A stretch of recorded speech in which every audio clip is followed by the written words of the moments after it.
Hello and welcome to Time to Change the Global Political and Economic System.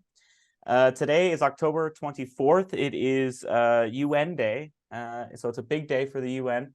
And there's a lot of tumultuous events happening around the world. I don't think I need to get into too many details, but it's evident to all of us that things do need to change and that the current economic and political order of the world is inadequate with solving global issues.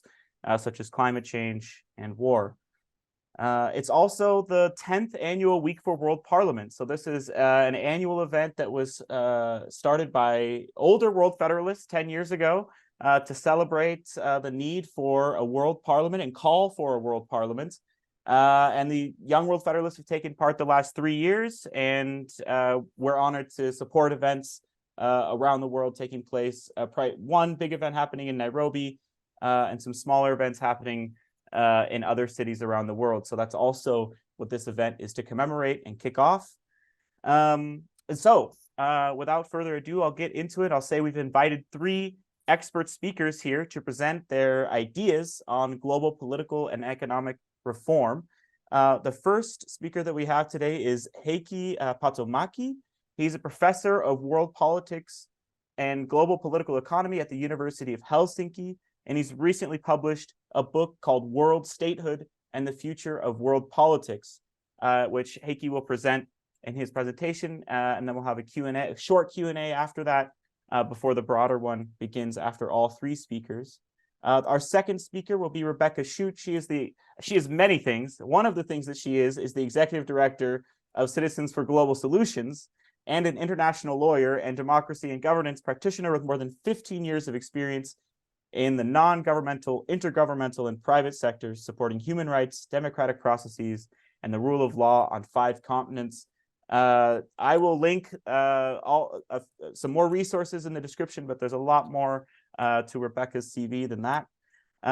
Adrien Fabre will be our third and final speaker. He's an economist and research fellow at the Centre for International, it's in French. I'm going to translate it. The International Center for Research of Environment and Development, and CNRS in Paris. He's also the founder of the Global Redistribution Advocates. Adrien advocates for a cap on carbon emissions, funding a global basic income. And he'll present 3 policies that the Global Redistribution Advocates supports. Okay, those are the brief introductions. I hope I covered everything correctly. Please feel free to fill in if I left anything out.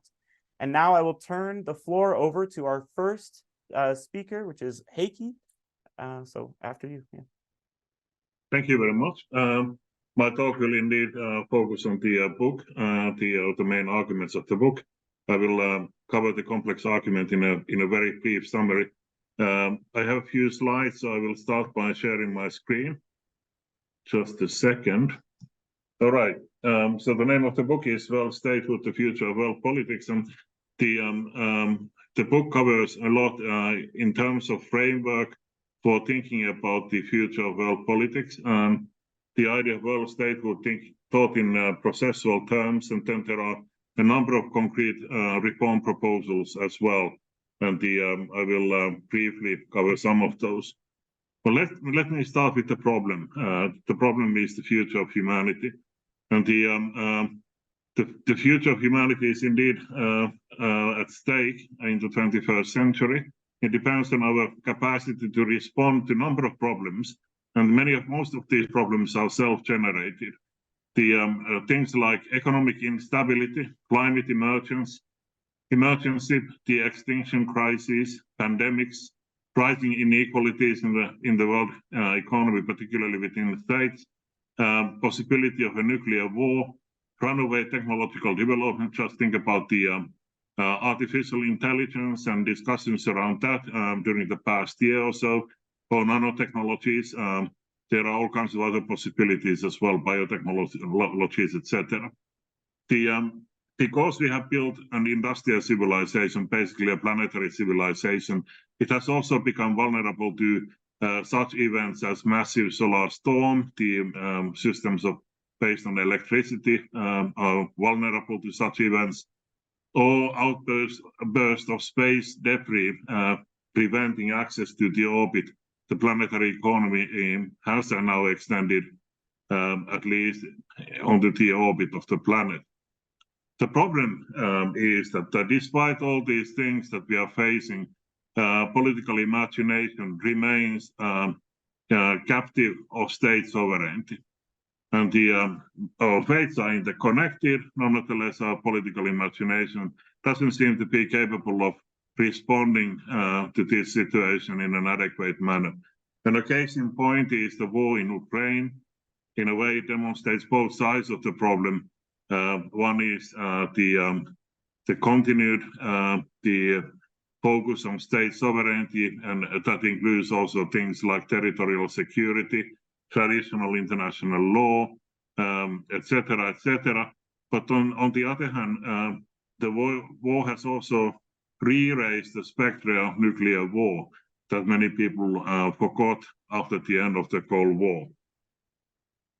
That's the starting point.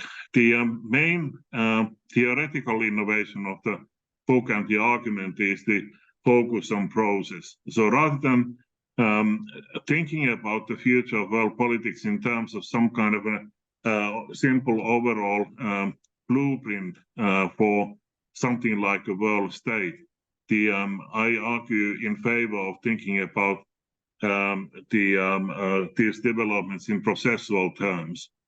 What we consider substances, including also the things like multinational corporations or sovereign states, they are best seen as mere moments in processes, and they are in the state of change all the time. And when something changes, its causal powers change as well. That's the first point. The second is that when we are thinking about something like a world state, we don't have to think about in categorical terms. It's not either or question whether it exists or not, but rather we should be more specific about the elements and functions that we are talking about, those that we can associate with statements. So I asked the three different questions. Whether and to what degree elements of world statehood exist already. We have all kinds of systems of global governance, and there are also some constitutional elements. Some of them have to do with human rights, others have to do with economic governance. But nonetheless, I mean, there are elements that can be seen in terms of statements, including also global civil society. Secondly, we can ask questions about the process itself. For instance, whether a world state or elements or strengthening of elements of world statehood is in some sense inevitable. And finally, it is also important to ask questions about longer-term future as well. To what extent anything like a world state could be sustainable. Okay, so thinking about world politics in processual terms, including global political economy in processual terms is one thing. The second is also to try to avoid all forms of centrism. And I actually argue in the book that the what I call critical cosmopolitanism has always been based on that kind of a non-centric perspective. So I criticize different forms of centrism, and I focus quite a lot on the Industrial Revolution because it has led to the situation where we find ourselves today. All these technological developments, the world economy has grown by the factor of 70 or 80. The ecological problems that we are facing, they're all consequences of the Industrial Revolution. So in chapter 4 of the book, I actually argue that there was nothing inevitable about the Industrial Revolution happening in Europe and at the particular time when it actually happened. Secondly, the Industrial Revolution led to a truly planetary economy, to the birth of a truly planetary economy without anybody expecting that to happen. And that led to the exponential growth that I mentioned. But as said, it could have happened earlier, perhaps in China, even centuries before it actually happened in Europe. Or it could have been postponed in Europe for a variety of reasons, and then it could have happened a little bit later somewhere else. The basic point is that it was a result of the collective learning of humanity. And this is a key point. And this non-centrism, if you like, has to do with self-other relations as well. And a key point of my argument is that in order for there to be something like global democracy, it requires us to rethink the relationship between self and other. We need to have a truly pluralistic perspective on politics.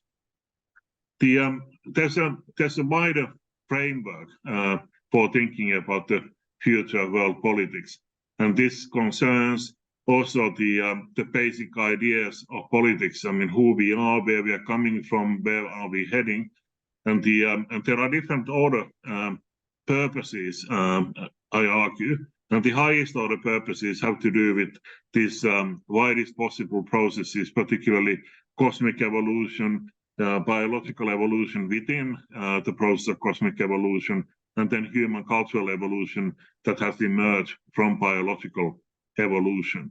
And these highest order purposes can also give some identity to those who are struggling for something like critical cosmopolitanism and institutional reforms on a global scale. This also has to do with what is called big history, which sees all these three different evolutions very closely connected. There has been a process of emergence of new layers of qualitatively distinct levels, and the development of increasing complexity. It is from this point of view that I think about industrial revolution and its consequences, including also the increasingly destructive force of mechanical warfare and the current nuclear era, the planetary era of jets, missiles, satellites, and nuclear weapons that have made the peace problematic that started to emerge in the 18th century an existential question to humanity. Now, once we have reached this particular stage in our human evolution, we are facing a kind of a Kantian choice. Either we have to learn new ways of dealing with conflicts and organizing the ethical and political relations on a global scale, or else we are risking experiencing the fate of eternal peace in a graveyard of its own making, of humanity's own making, as Immanuel Kant put it. Another consequence of the Industrial Revolution has to do with the ecological crisis that we are facing. As said, the world economy has grown by the factor of 70 or 80, and it has caused major changes in the Earth's biosphere, as we are all very well aware. The situation currently is that the measures taken so far are totally inadequate to respond to the problem. In 2022, the carbon emissions and other greenhouse gas emissions were at a higher level than ever before. So neither the Paris Agreement nor the existing emission trading systems have succeeded in reversing the trend of increasing emissions.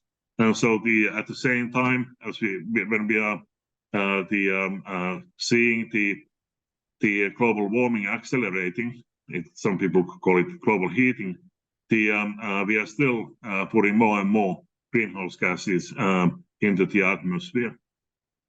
So we need new ideas. And in the book, I developed a new idea, namely global greenhouse gas tax. Obviously, it has been around for some time, but there are a couple of novel ideas about how to organize it. One of them has to do with the nature of this tax. So this is the argument that is not made from the mainstream economics perspective that aim at simply internalizing the externalities in the cost of something, but rather the idea is to have a market disturbing tax, to actually try to squeeze, curb the trade in fossil fuels and the use of other greenhouse gases as well, and radically so. The other major idea concerns the implementation of the idea, and this has to do with the more general basic idea of the book as well, namely that it is very difficult to change the existing international law, including also through the United Nations system, but it is possible for a coalition of the willing, some 20 or 30 states, to establish a new global system and then organize it in a manner that actually encourages also the outsiders to join. So you can create something like a global greenhouse gas tax on the basis of the initiative of global civil society and perhaps the climate movement together with some active states, inviting a conference where some 20 or 30 states start a new system. So this very clearly is connected to the idea of world statehood, because taxation is a key function and fiscal policy is a key function of statehood anywhere. And whatever the new systems we have on a global scale, they require funding, and taxes are obviously a way of funding things. In this particular case, we are also talking about the not only tackling the sources of climate change, but also mitigating some of its consequences, particularly in the poorer parts of the world. So the implications are also globally redistributive as well. This is, of course, connected to the old Enlightenment ideas about taxation and representation. The slogan of the American Revolution, no taxation without representation, obviously implies in this context that the system must be organized in a democratic manner.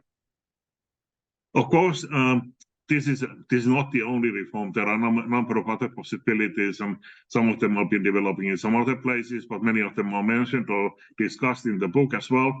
But in addition, there has to be some sort of an idea about transformative agency as well. And a kind of a key new idea concerns the idea of a world political party. So even if we can argue that there's a rational tendential direction of world history, namely towards something like global Keynesianism, elements and functions of world statehood being established, it's only a moment in the process of world history. It's not the end of history in any sense, but this is urgently something that is urgently required. Now, there has to be also some sort of a transformative praxis as well. And of course, we have some civil society actors that are trying to push things into this direction. But the idea is also that there could be something more profound. And a global political party, I argue in the book, there are all kinds of discussions. It's actually a fairly long chapter. But the argument is that this may actually prove crucially important in terms of future transformations. There are several different possibilities here.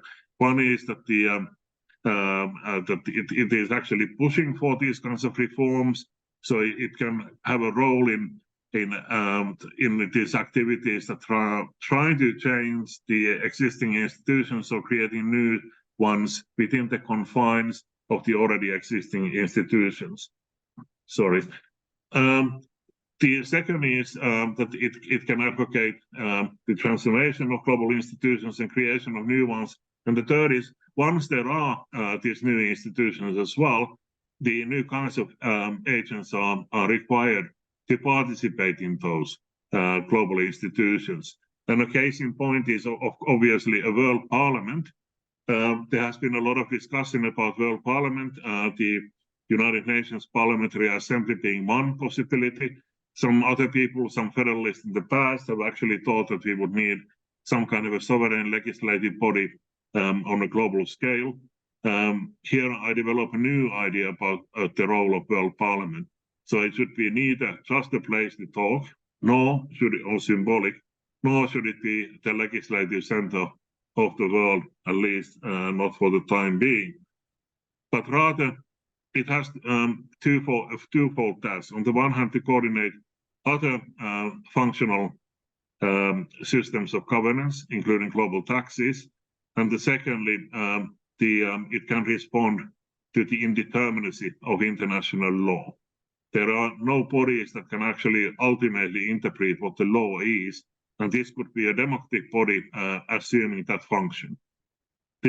So the need for World Parliament stems from this. It's a kind of a democratically elected Supreme Court of the world, but it has other tasks as well in terms of coordinating functional organizations, and also in terms of making it possible to speak in the name of humanity in a legitimate manner.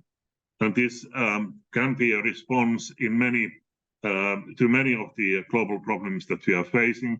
I'm thinking about the defense organization of humanity with regard to artificial intelligence, for instance, or space expansionism that also create or generates the possibility that we will encounter alien life, either simple or complex alien life that has major implications for the life on this planet as well. Who can make decisions about our relations to that form of life, and who can actually speak in the name of humanity?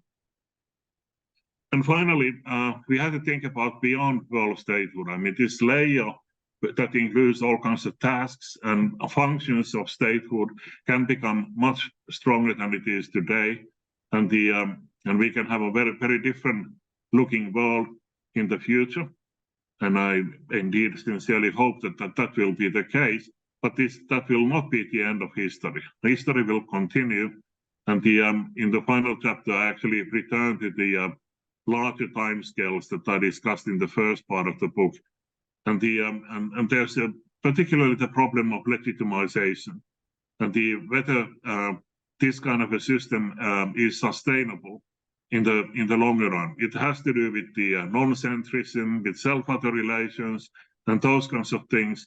But it also has to do with some basic principles, certain rights for every citizen of the world. It has to do with the basic idea of democracy as well.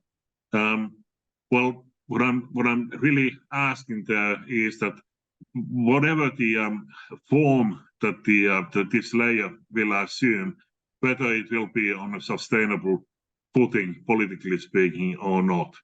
And to think about this question, we have to situate the aims, the visions that we have at the moment to these basic processes. We are always within the processes of world history, and that's the only place where we can develop ideas about how to do things differently, how to organize our collective institutions, what sorts of aims we may have.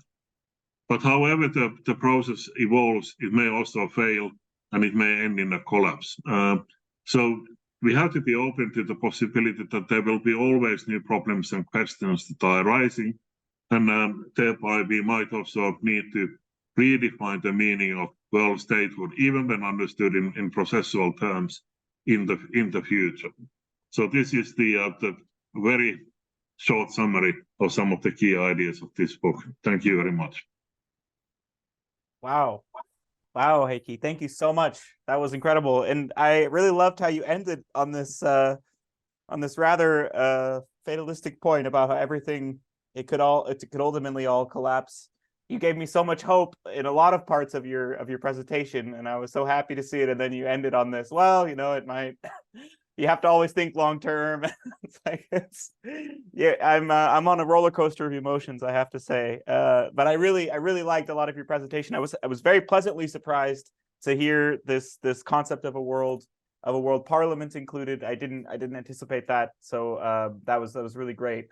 So if anybody has a clarifying question, like if you didn't understand a word that Heikki used or a concept didn't make any sense, then this would be the time to ask. But if you want to really get into the discussion and say, Heikki, that was a really bad idea, then I would ask you to please wait until the end. So does anybody have a clarifying question? Ian. Yes. Hi, Heikki. Good to see you again. Last when we met in Cambridge, I had a clarifying question, and I still don't think I understand it. The term critical cosmopolitanism. What is critical about it? is critical precisely in trying to avoid the oversimplifying versions of universalism.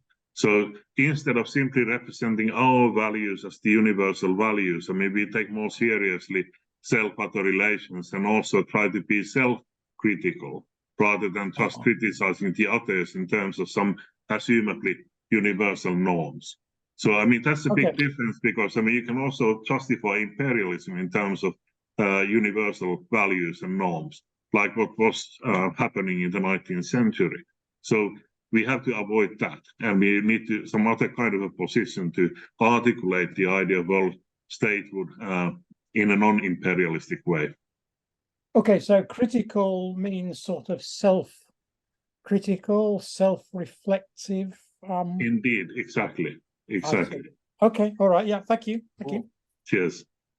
Thank you very much. Yeah, that's a really good question, and I'm glad that we, yeah, that was good for me as well. I learned. Okay, let's move on to our second speaker, which will be Rebecca Schutz. So I will now leave the floor to you, Rebecca. I will first maybe set the stage a little bit and say that Rebecca has a really strong passion and connection to the International Criminal Court, which I think will be a theme of her presentation today. So a little bit less academic, a little bit more practical and real, but I'll let Rebecca do the speaking. So I'll move it over to you. Thank you so much, Eston, and it's such a pleasure to join the panelists and to join those in our current audience and all those who will be joining online and watching this at a later date.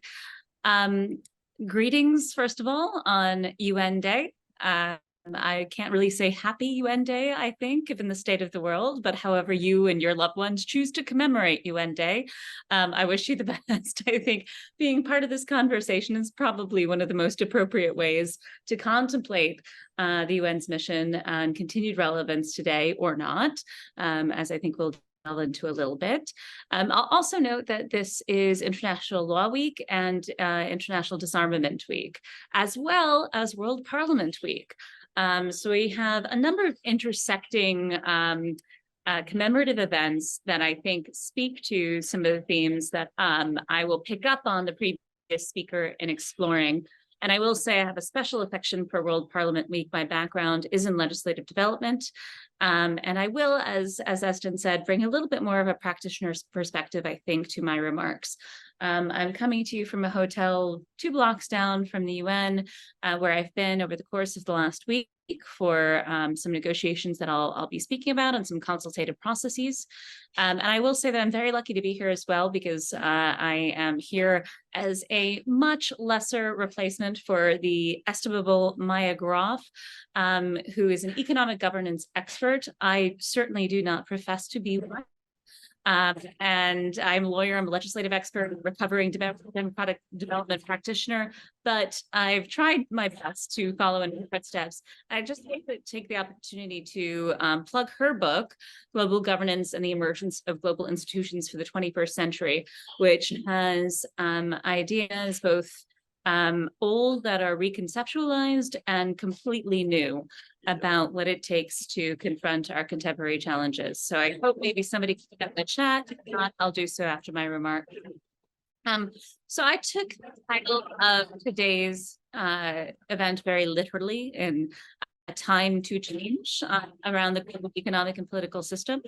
And so I'll focus first on the time and why I think this is an opportune moment, perhaps a seminal moment for some seismic changes. And then secondarily, explore some of the changes that are positive when it comes to the global economic political system and world order.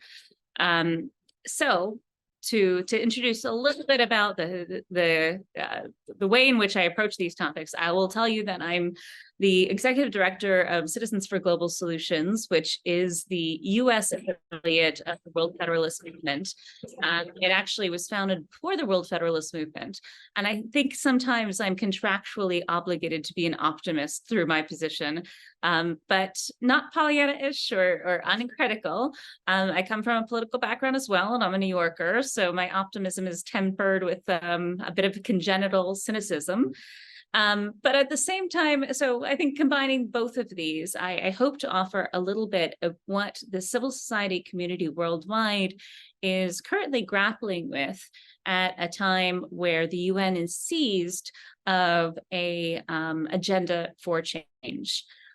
So before going into the prognosis, maybe a little bit of diagnosis is necessary. I won't belabor the challenges that we face globally, which you know all too well, and Professor Patomäki spoke to very, very cogently. But just a brief word on the economic inequality and insufficiency of global governance architecture.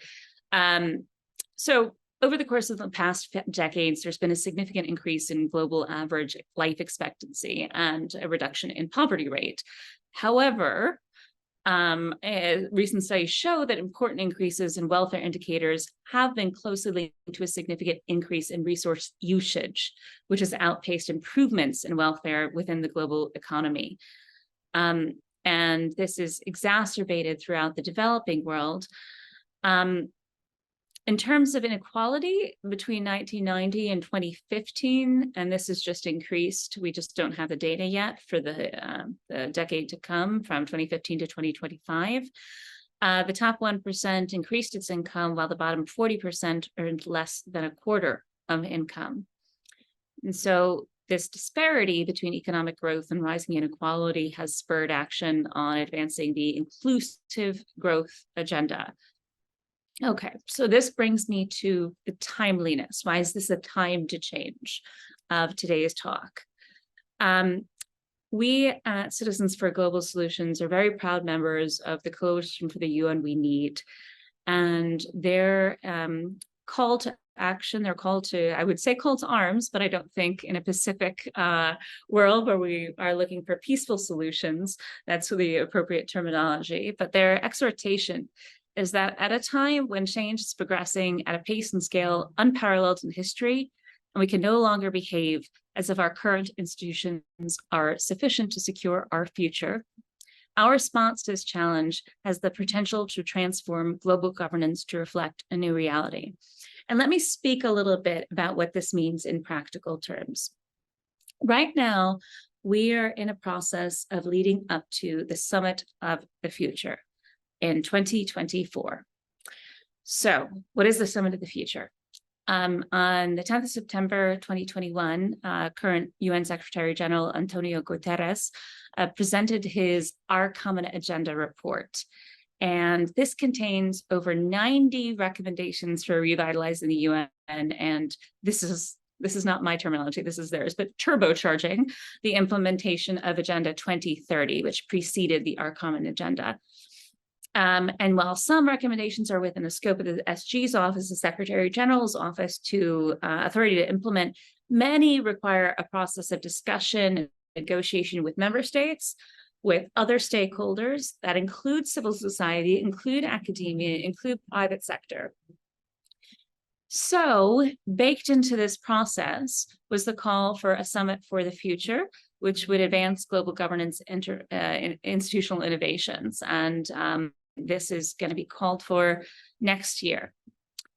Leading up to this summit for the future, civil society has tried its best to aggregate, to coordinate, and to consolidate a frankly confusing and overwhelming number of recommendations that are put forward in the original report, and then marry that with interventions coming from the ground up, not the top down. Where the process is now is that the states of Germany and Namibia have been reappointed to serve as co-facilitators of the preparatory process for the Summit for the Future during this UN General Assembly, the 78th General Assembly. and have articulated just this past week, actually, just last week, a calendar of consultations with states parties. This isn't perfect. The consultations with states parties are closed. However, I will tell you that I came out this morning from a consultation with both of the co-leads from Namibia and Germany and civil society, questioning not only the product, but the process and the involvement of the civil society therein. What has civil society been working on, and what are so I'll talk about process, and I'll also talk about the concrete recommendations and substance. In the intervening year and a half since Secretary General Guterres announced the Summit for the Future, the Coalition for the UN We Need primarily, but with many, many, many other organizations, has led on an interim People's Pact for the Future with recommendations along 7 broad themes. And this builds a bit on the UN 75 People's Declaration of 2020, which preceded it. And it's currently in a working draft phase. So this is, when we talk about timeliness, this is a seminal moment where there's still opportunity for innovative thinking. There's still opportunity for outside the box contributions, and from perhaps not the usual suspects, from contributors who might not have previously been involved in the process. And so I really want to take this as an exhortation to everybody that you can be involved. So the 7 thematic areas that the document currently addresses, and I'll drill down on the one that I think is most pertinent to today's talk, but our development in the SDGs, environmental governance, human rights and participation, the Global Digital Compact, peace and security, UN and global governance, innovation, and then the one that I'm going to talk about a little bit, the global governance, the global economic and financial architecture. And obviously these are interwoven, they're intersectional. I'll speak to a little bit about that. Okay, so we talked about why this is a timely moment. We have this perhaps unique opportunity leading up to the Summit of the Future for a reset. Now, time for change. What are the changes that are contemplated not only by the Interim People's Pact, but by other mechanisms and other bodies affecting global economic and political governance? And here I want to stress that I'm speaking from my role as Executive Director of Citizens for Global Solutions. And CGS is a forum and clearinghouse for ideas about a democratic world federation and what that could look like. We rarely espouse or ascribe to one model. I'll talk a little bit about systems that I think that we wholeheartedly support. For example, a global legislative architecture. But when it comes down to competing different proposals, we like to put those all on the table and be a resource for world federalists everywhere to come and decide for themselves on the best course forward. So, starting from the Interim People's Pact, because it's the most fully fleshed, fully formed of the initiatives that represents dozens and dozens of consultations online, in person, with civil society worldwide. There are several organizing values and principles that I think are important to bear in mind. I'm not going to just read this out. I'm just going to try to excerpt a little bit. And so I do have my notes in front of me. But first is a longer term future orientation based on the human rights, the present and future generations. The rights of future generations is a topic I might return to if I have time. Second, that when global institutions are reformed, they do so in a manner that's commensurate with the scale of our urgent challenges. Third, a whole of society approach that includes local, national, regional engagement. So here we see, instead of kind of top down, bottom up engagement with the levels of federalized decision-making processes and institutions. Fourth, that commitments must be met. We've seen a lot of commitments made by the UN itself and by member states, and little accountability at times. And finally, that all of these objectives are in service to building trust, commitment, and ownership among and between member states, civil society, and citizens worldwide. And I think that last one really encapsulates the core value of democratic world federation and what CGS holds as raison d'etre.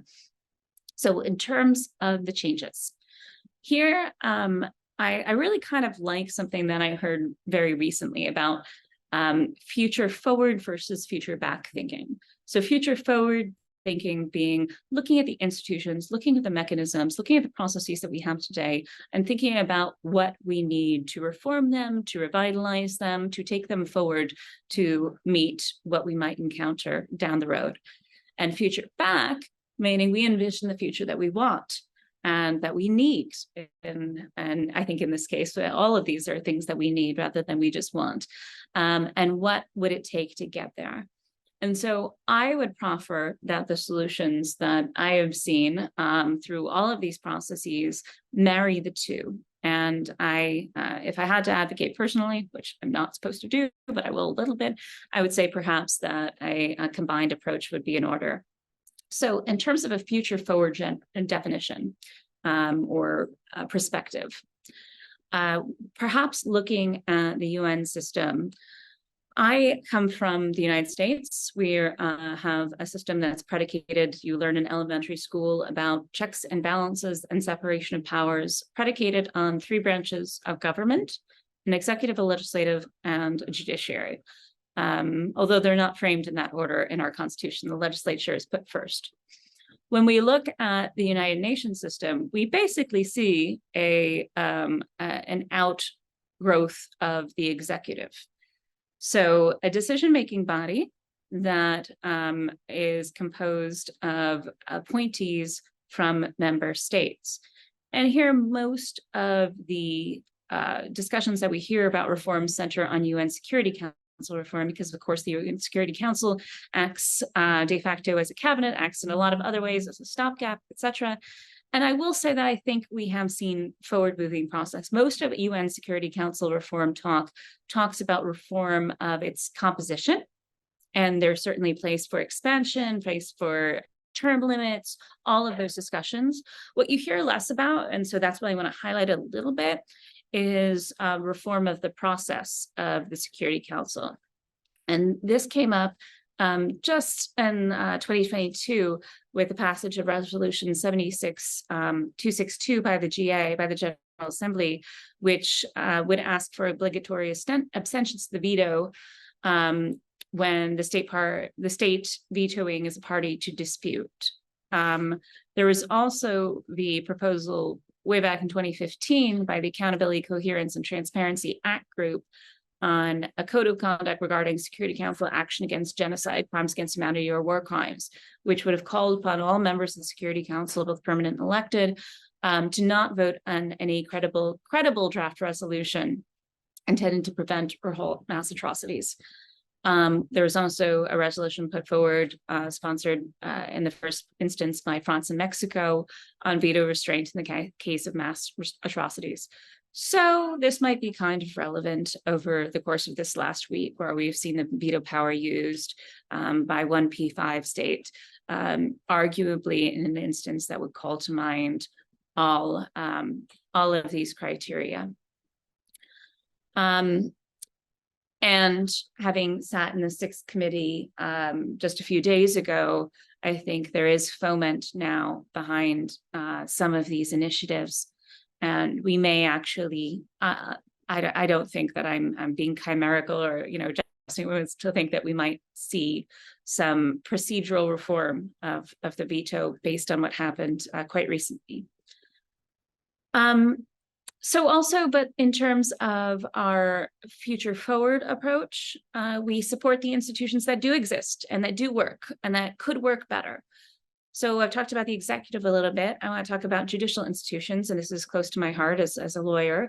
Yesterday, across the street, my organization was one of several founding organizations of a campaign called Legal Alternatives to War, to increase the compulsory jurisdiction of the International Court of Justice as an alternative to conflict for the pacific resolution of disputes. And here I bring this back to you say, how does this implicate economic issues? Well, $1 trillion is currently being spent to modernize nuclear arsenals of 9 countries over the next 10 years. And at the moment, the judicial institutions that are affiliated with the United Nations system and affiliated with regional systems are grappling just for basic resourcing. So one could think that perhaps diverting some of those funds from war-making processes to peacemaking processes to accountability processes could perhaps be beneficial. And I'll also just say quickly that there is the opportunity to accelerate existing initiatives because there are so many commitments and mechanisms in place, for example, to advance the global digital compact, of the United Nations. So these are all kind of like the future forward. But future back, we also put on the table, and I think this really speaks to the previous interventions a little bit more, some of the novel approaches. What institutions do we need to meet 21st century challenges? And moreover, to meet the challenges that future generations will face.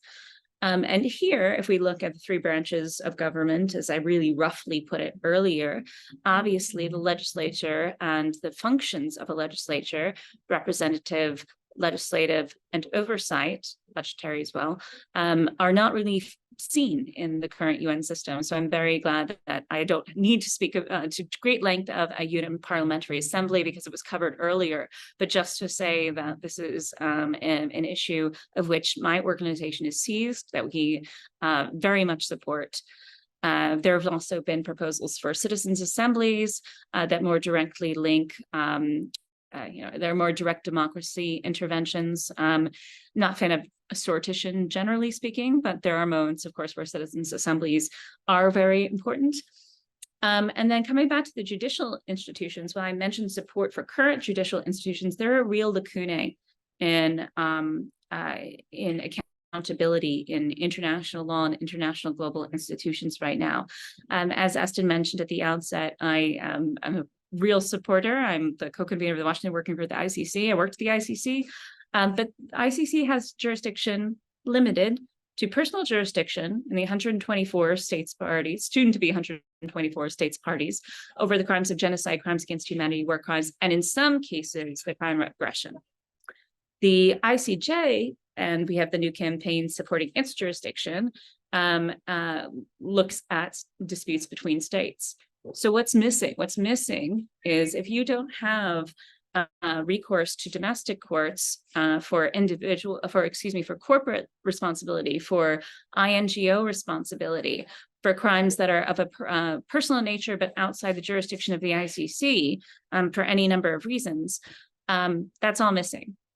So we look at CGS at a couple options. One is a World Court of Human Rights, and that would put in place mechanisms to protect those who speak up about human rights violations, including environmental and socioeconomic defenders.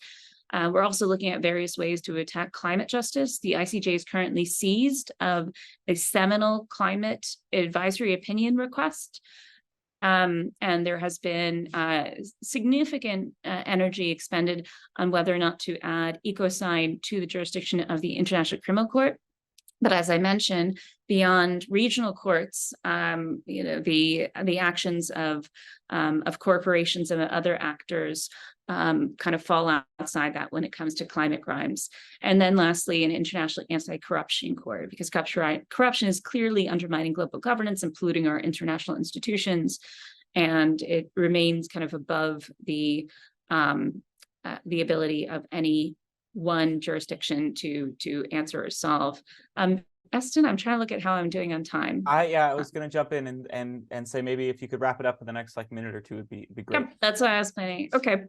I'll commend to everybody all the policy recommendations that are put in both the interim People's Pact, and also there's a complementary process of must-haves that was generated as part of a global governance, Global Futures Conference, I'll also share a little bit of info about the Global Futures Forum and ways that folks can get involved.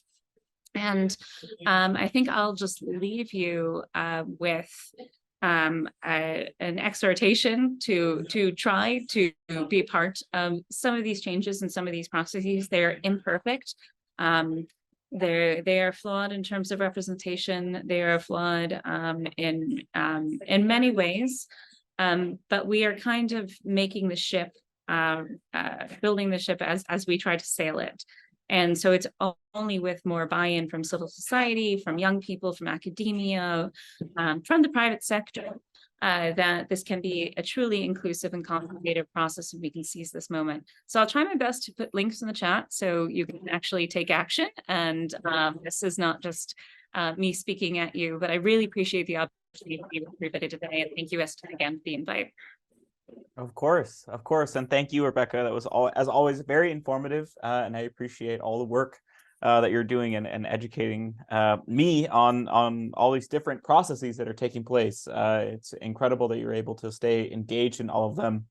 I get quite overwhelmed just thinking about it all, just trying to follow it, and to think that you're out there taking part in all of it is incredible. So is there any, just as I did before, if there any clarifying question for Rebecca, anything, any acronym that she used, any word that you don't know? Okay, seeing none, then we'll come back and I'll save my larger discussion questions for the end. And we will now turn to Adrien Fabre from the Global Redistribution Advocates, who will present, I think, one or maybe even all three of the policies that they advocate, maybe briefly. So I'll turn it over to you now, Adrien. Thank you very much, Eston, and I'm very happy to be in such good company. So yes, at Global Redistribution, so I founded Global Redistribution Advocates in April, following results of an international surveys that I've conducted for my research in 20 countries, and that shows very strong support for global redistributive policies. Perhaps I can show you some results about this. So here you see that when we ask people at which level should climate policies be enacted, 85% of them say the global level, and only half of them say the national or European level, and even fewer say the national level. And then here are three global policies that are supported by more than 80% of the population. And these are the three policies that we advocate, Global Redistribution Advocates. We chose them precisely because they receive a lot of support. So there is what we call the Global Climate Plan, which is a cap on CO2 emissions at the global level, with decreasing emissions trajectory to respect the goals of the Paris Agreement, and implemented through an emissions trading system that would finance a global basic income. I can come back to that. The second proposal is a global tax on millionaires, on the net wealth of individuals, to finance low-income countries. And the third one is a global assembly elected directly with proportional representation among voluntary countries, whose role would be to draft treaties on climate change. So here are the three policies in a nutshell, and as you've seen, they are largely supported worldwide. I also want to talk about the strategy, and perhaps I can say a word on that before detailing the proposal. I fully agree with what Heikki said, that we need a global political party, although perhaps I would say a global political movement that would federate several political parties. And the difference being that we could build upon existing political parties at the national level, and several parties of the same country could belong to the same movement at the global level. And this movement would have a program consisting of several global policies. And this is precisely what we are trying to build at Global Redistribution Advocates. So we meet with policymakers around the world to convince them to support, to endorse the same policies.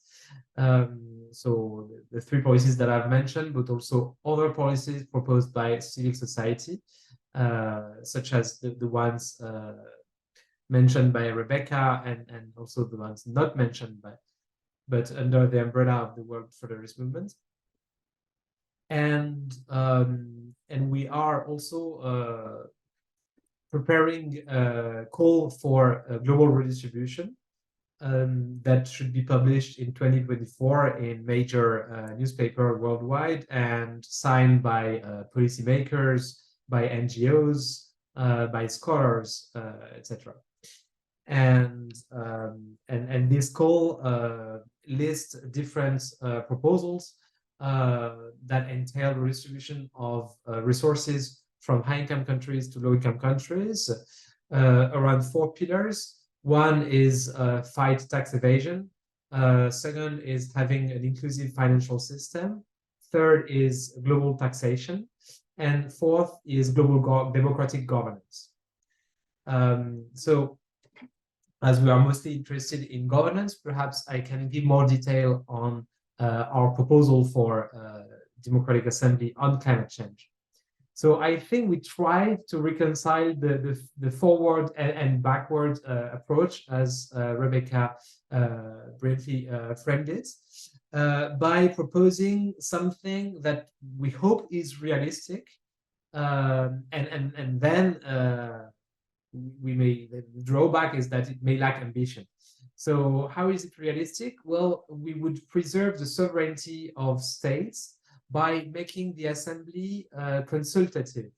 The role of the assembly would be to draft treaties on climate change, but then it would be up to states, to sovereign states, to take up this proposal of treaty or not. And this way, we hope that it would be more acceptable to nations. The second way in which it is humble and realistic is that we acknowledge that it would be an experiment. So only a one-off assembly for a mandate of 5 years, and that expires after 5 years.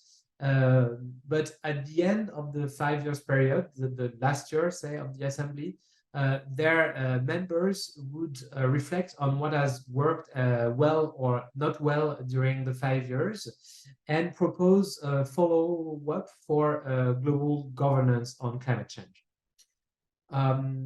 So that way, we don't need to have all things working perfectly at the same time. We allow for try and error to improve the global institutions.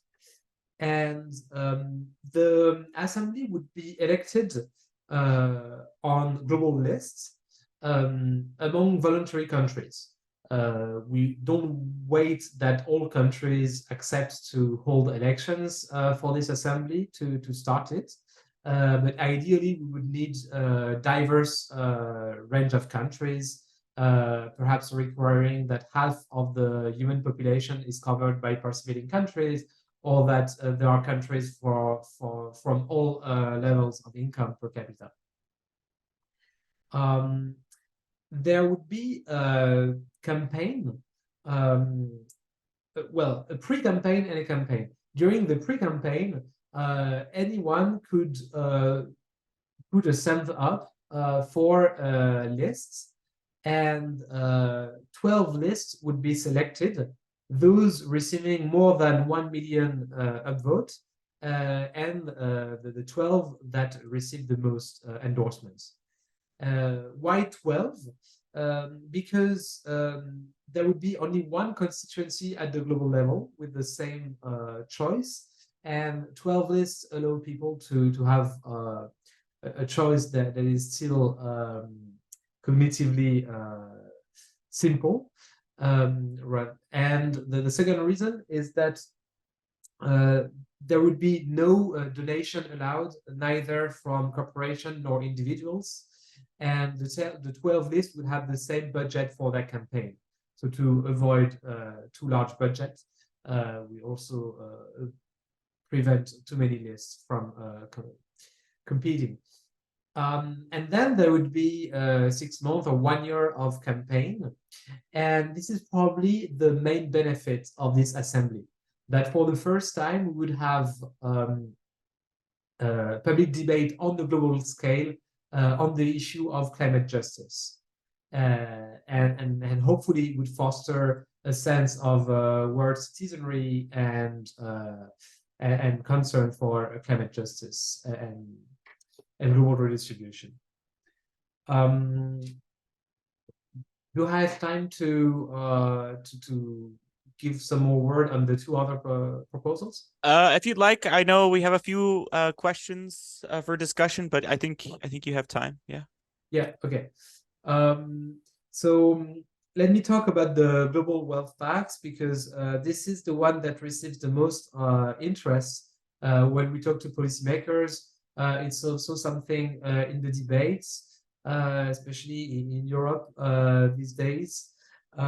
So here the proposal is to tax net wealth above $5 million. So 99.9% of the world population would not be affected by the tax. We propose a marginal tax rate of 2% above 5 million, meaning if you 5 million in assets, you pay 0. If you own 6 million, then you would pay 2% on 1 million. And a progressive tax schedule, so 6% above 100 million and 10% above 1 billion. And the particularity of our proposal compared to similar proposals by, for example, Gabriel Zuckman or Laluc, many people proposed the global wealth tax recently, is that we propose that half of the wealth tax revenues be allocated to low-income countries. So if it were me, I would have chosen to allocate the whole revenues to low-income countries, but we chose half of it from survey results that I can show here. The below panel, the top shows you the support among the population in Western countries for a global tax on millionaires that would finance low-income countries. So here we talk about 100% of the revenues funding low-income countries, and there are strong majorities in favor of it. And then we ask people, imagine that the wealth tax is in place at the global level. What share of the wealth tax should finance low-income countries? And on average, people say 1/3. And in a variant, we propose that we asked whether they would support that half of it finances low-income countries, and about half says yes. So basically, most people are willing for some degree of global redistribution, even in high-income countries. And we designed the tax so that it is in line with what people want. So they say 1/3, we say 1/2, but because the tax schedules that we have in mind is only a basic tax schedule, and each country would be allowed to top it up with more progressive tax rates.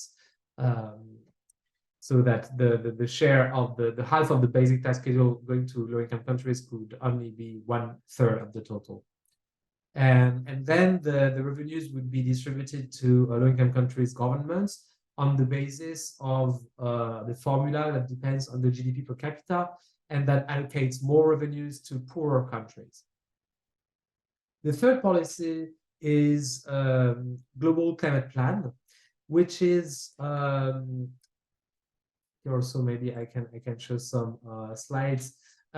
It is a global emissions trading system, and the main point of the global emissions trading system is to cap global emissions at a level that respects the Paris Agreement. Second, with the revenues from the emissions trading system, we would fund a global basic income that would eradicate extreme poverty, defined with the $2 a day poverty line.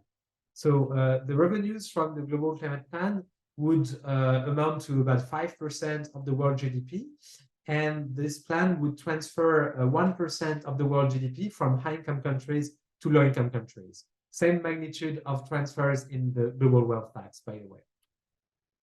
So the basic income would amount to about $50 per month for each human adult, which would be enough to lift out of extreme poverty the 700 million people who live with less than $2 a day. And we would implement the plan as a climate club, meaning that it would enter into force when signatory countries cover 60% of global emissions. And there would be a carbon tariff at the border of the club.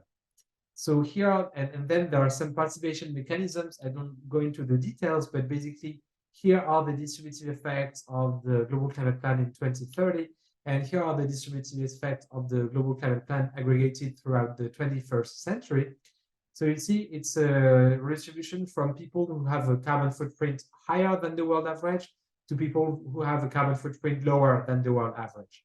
Actually, in a country like the DRC, the average income would double with the Global Climate Plan. It would also double with the global wealth tax. So it would actually triple with both implemented at the same time. And then we also looked at scenarios without universal participation. For example, this is an optimistic scenario with all countries that would not lose from the scheme in white or blue, as well as Europe, Japan, Canada, and the states that are very democratic in the US. This is a more prudent scenario that still covers more than 60% of global CO2 emissions, where the only contributor would be the European Union.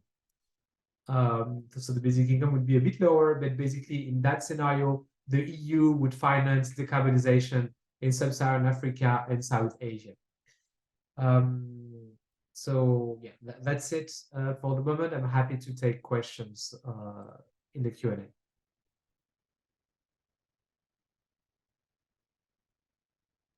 Thank you very much, Adrien. It was very insightful, and I wanted to say, when you were talking about the global climate plan, this is one of the policies that I was less familiar with. I was originally a little bit more. Sorry, I'm playing with the spotlights here. I was a little bit more interested in the climate assembly, but this climate plan is quite interesting, and I remember. There's an organization called Debt for Climate, and I don't know if you're familiar with them, but I went to an event that they advocate something similar. It's obviously not the same, but they basically say that the major carbon emitting countries basically owe the rest of the world money for the terms they were using was like colonizing the atmosphere, which I thought was quite interesting. So I mean, it's different rhetoric, but ultimately the same, very similar goal at least. So I thought you might be interested in that. We do have some questions. I'm going to put our speakers up here. I can't do it because Rebecca's there. She is with her video. Perfect. Okay, so here's the speakers. Nathan, you've been asking a few questions in the chat. There's one sort of about communication and getting these ideas out there, which is a really common theme that we have, and that's sort of the mission of the Young World Federalists is to spread these ideas and build mass support for them. It's a really difficult question. I would maybe go to the first question that you asked, Nathan, at the top, which you're basically asking about enforcement. And so I think this is a question that does cut across all three of our speakers because they all present different ideas for reform. But then the question is, how would you basically enforce these ideas, specifically related to a court or a legislative branch? So maybe, I don't know if one of the speakers wants to take it. I don't really want to call on you, but if how would you enforce these ideas? Should there be a sort of world police that enforces these concepts if a country does not want to participate, or how would you see that happening? And that's an open question to any of the speakers. Okay, can I start? Sure, yeah. The processual idea of world statehood is also based on the idea of pluralist security community, which is characterized by the possibility of resolving conflicts by means of peaceful changes. From the point of view of the idea of pluralist security community, enforcement is actually a potential problem. It can actually be counterproductive in many ways.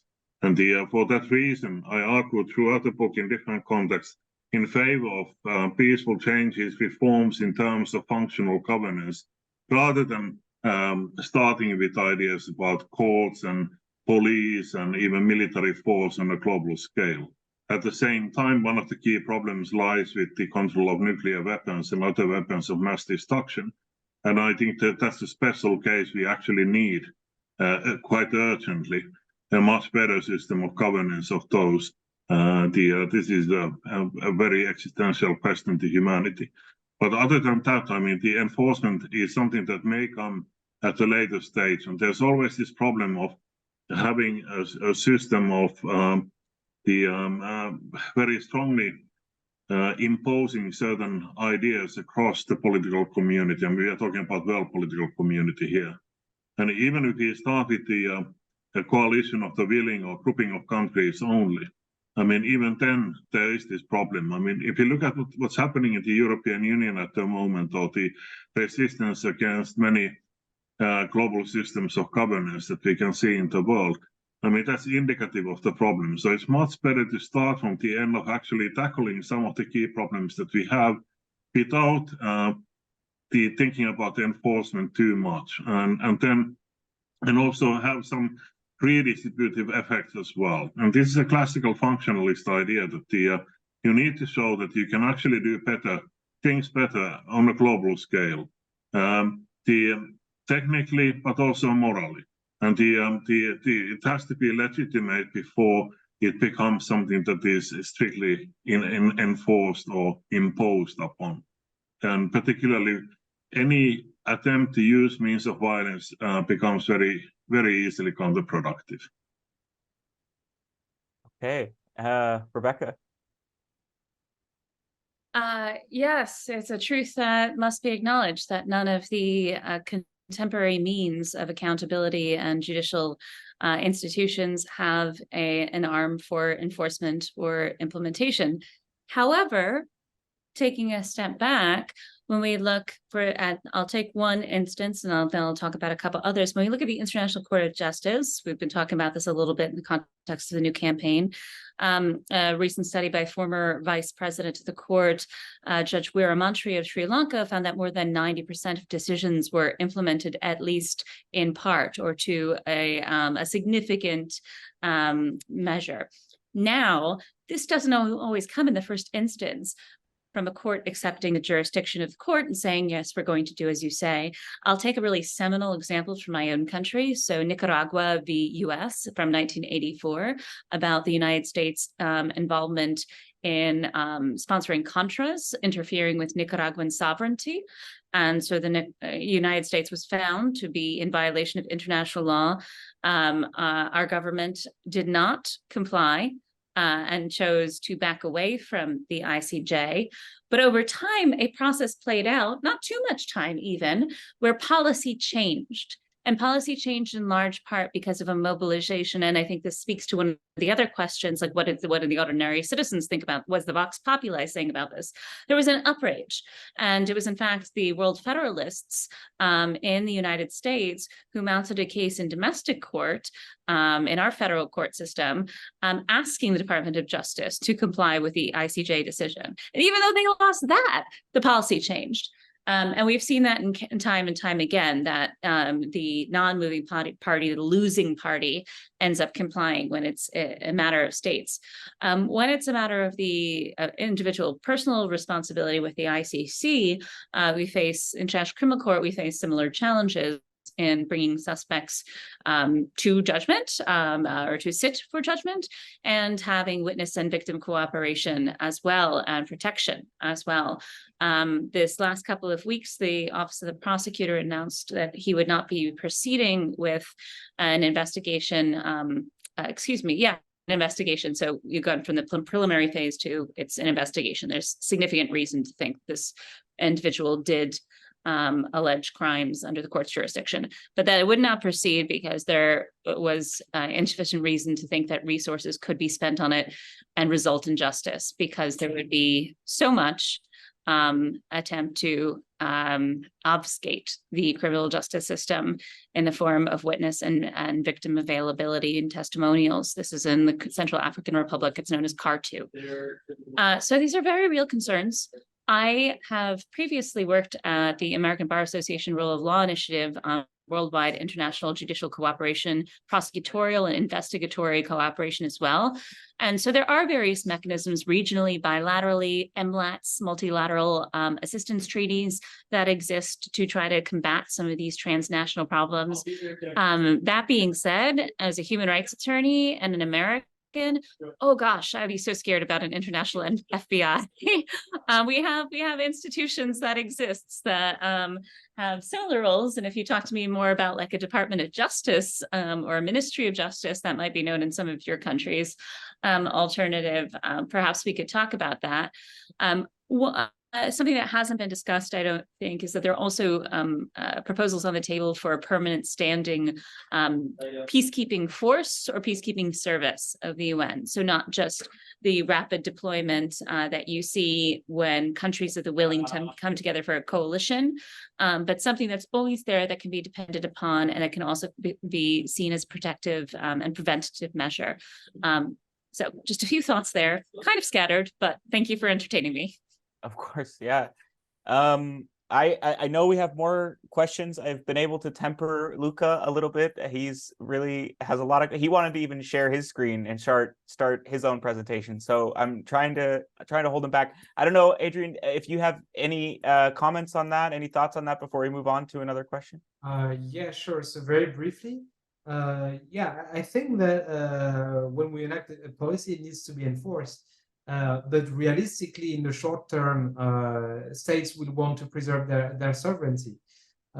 So in the global climate plan, we would rely on states, or perhaps the participating countries would accept to have an international agency monitor and verify the emissions of each plant, the same as it's done in the EU. For the global wealth tax, there are ways to enforce the policies, such as a global asset registry to register all the assets owned by individuals worldwide, and then it would tackle tax evasion.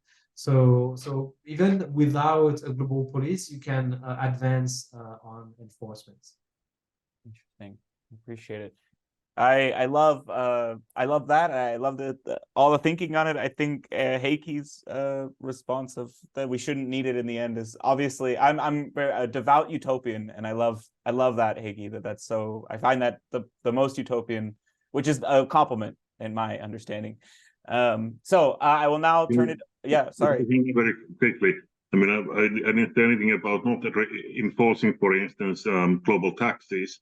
Or tackling tax evasion or those kinds of things. I'm talking about the difference between punitive or retributive justice versus redistributive justice. Mm-hmm. And I think, I mean, the point is to start with those areas of functional cooperation, democratically organized, where you can actually tackle some real problems without paying too much attention on the punitive or retributive justice side of things. And the ICC is a case in point.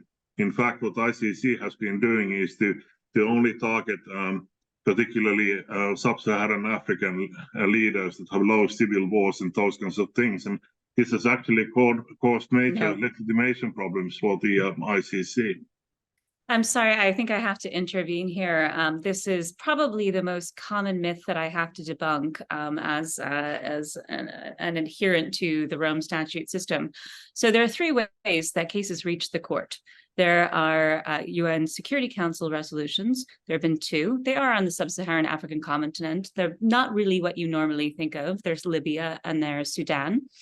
There is proprio motu, when of the prosecutor's own initiative, he or she takes up an investigation, a preliminary examination that then goes through pretrial review, maybe goes up to investigation stage. And then there is state party referral. The vast majority of cases on the African continent are state party referral.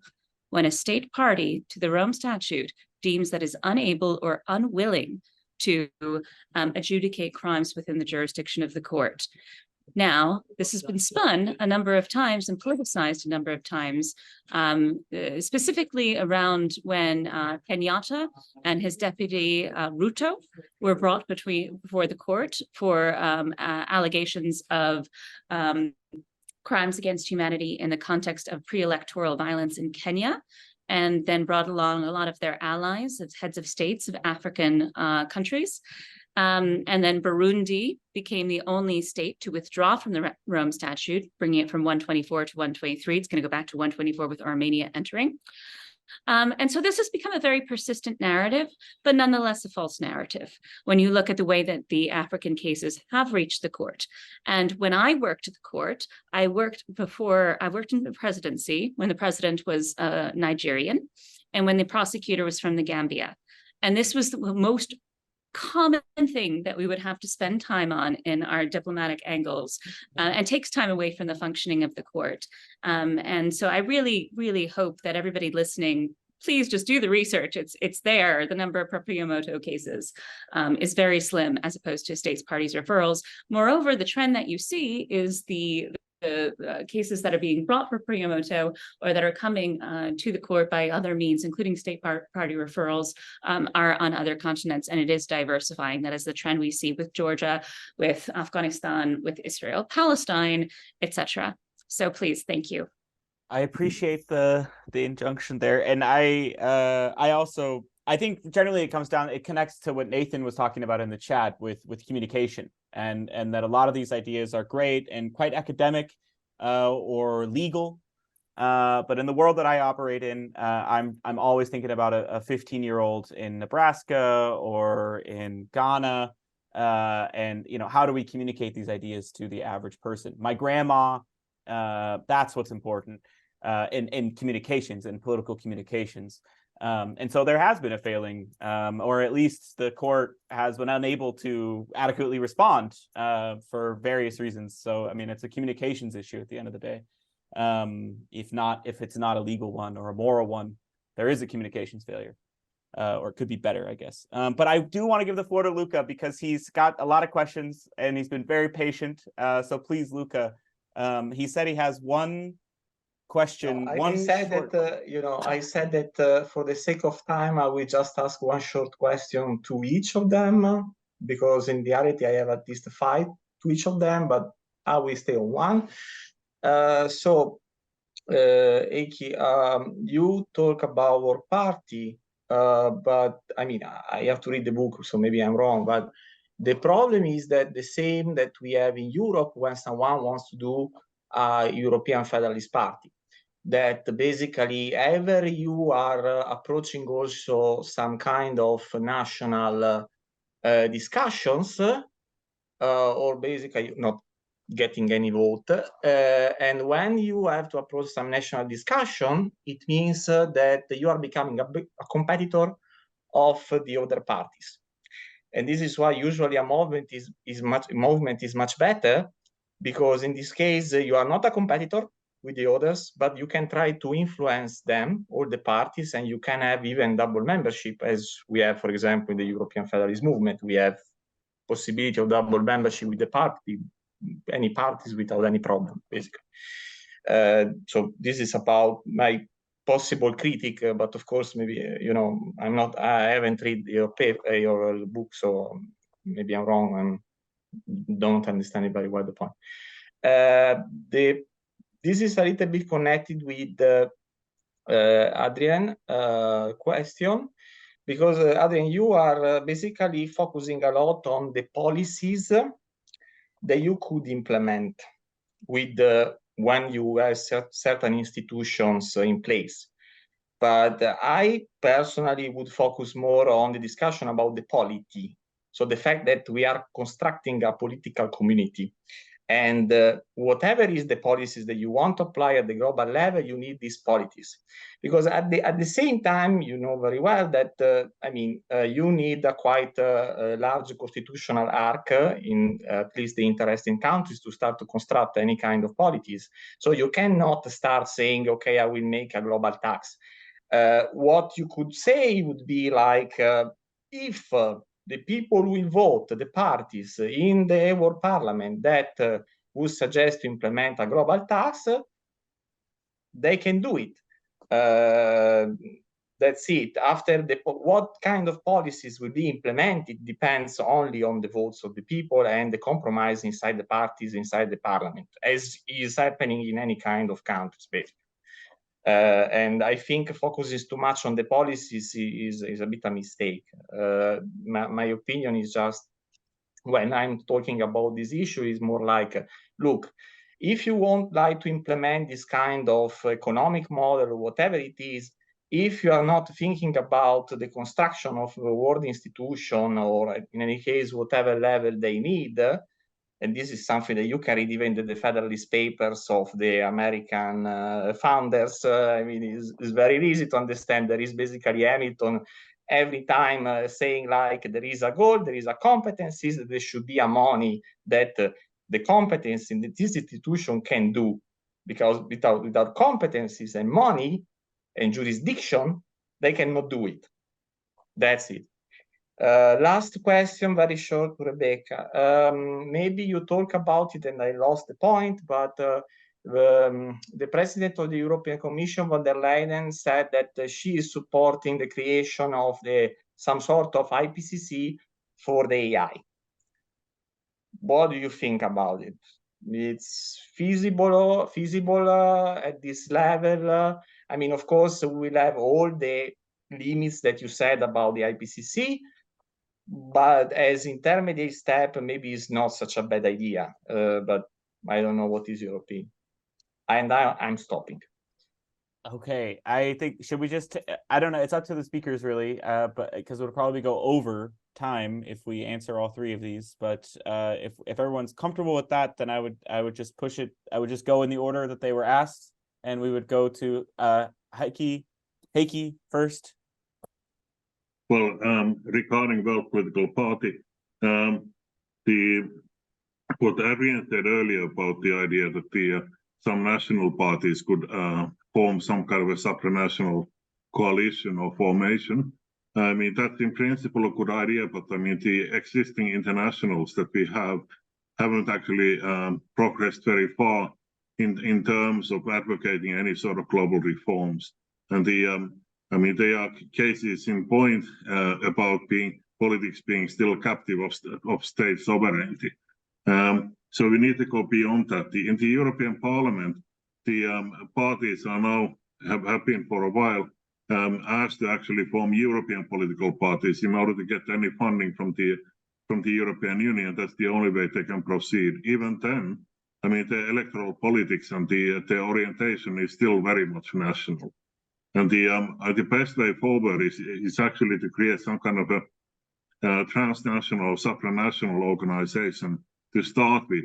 And then from that position also possibly take part in national elections as well. Democratic politics involves contestations, struggles, different alternatives. It's political. And I don't think that some sort of apolitical global party formation would be a very good idea. In order to be democratic, you need to have a particular political ideas as well. So from that point of view, obviously, if you think about global democracy, in the future, there need to be many political parties, not only one.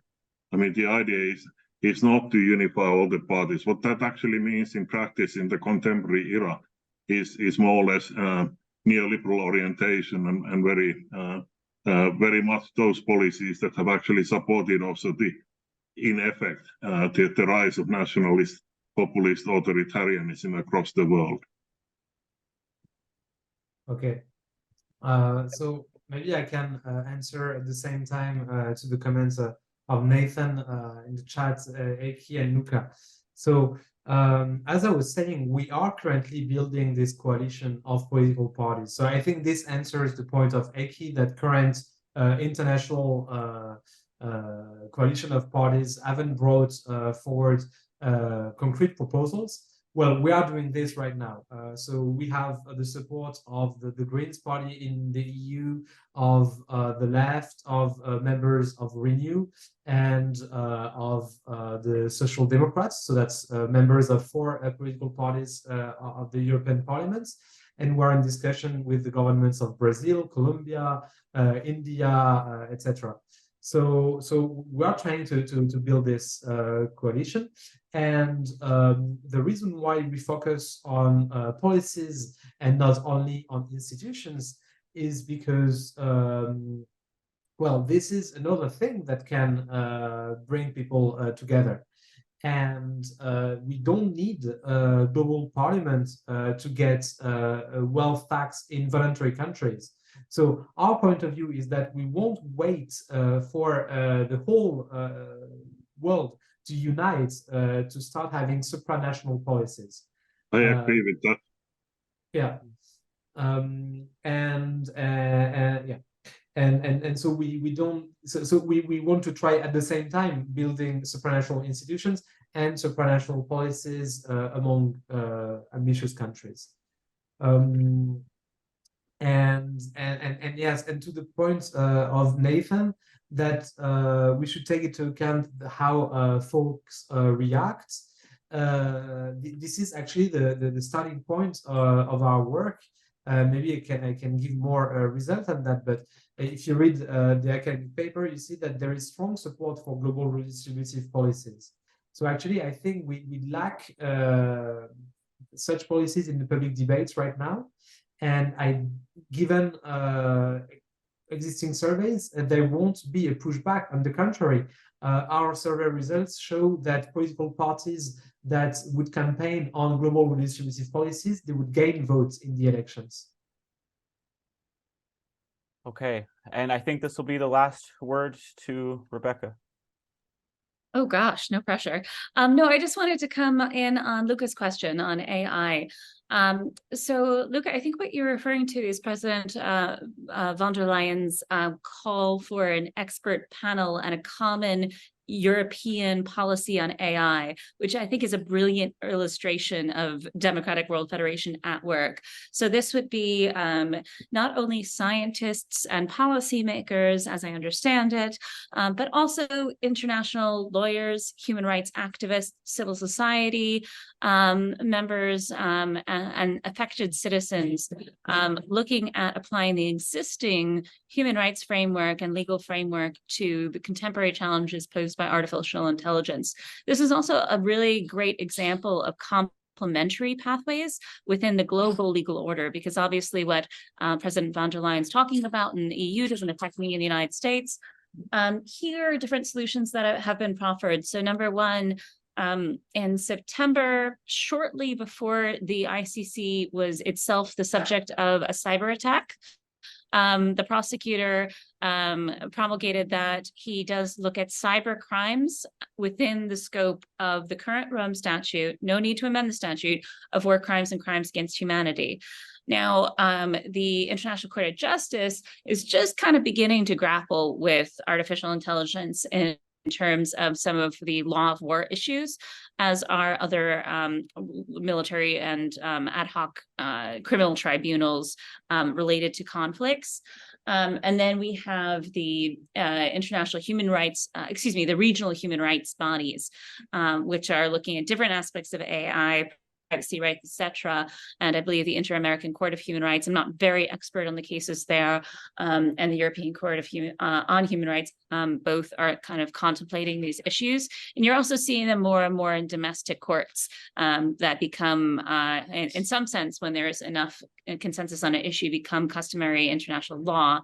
Another thing that's contemplated is having a special rapporteur within the UN system on artificial intelligence with the expertise to look at all these intersectional issues and to look at all these various areas of policy, law, conflict etc., and be able to give an informed perspective. So we are seeing a lot of movement on this, and I think that the key is to hopefully see these efforts joined up, as opposed to just a lot of crowded noise competing over each other. So thank you. Hope that answered the question. Yes, thank you. Thank you very much. Thank you very much to all of our speakers and participants in the webinar. It's been extremely enlightening for myself. It's got my heart beating, I have to say. I really love to feel the passion in all of our speakers and in the audience. It's really great because often what I find with world federalism and reforming global systems is that you often feel quite alone and spread out. But it's really nice to see you face to face, at least, and to interact and engage and realize that while we might have different ideas and interpretations, but we all agree that the system needs to change, and we're happy to talk about it. So I applaud your efforts, and I encourage you to keep on the good fights. And I hope to see you all at future events and in person shortly. So I hope you have a good rest of your day and evening. For you, Heikki, I know it's pretty late, so good night. And I will talk to you guys later. Thank you. Thank you very much.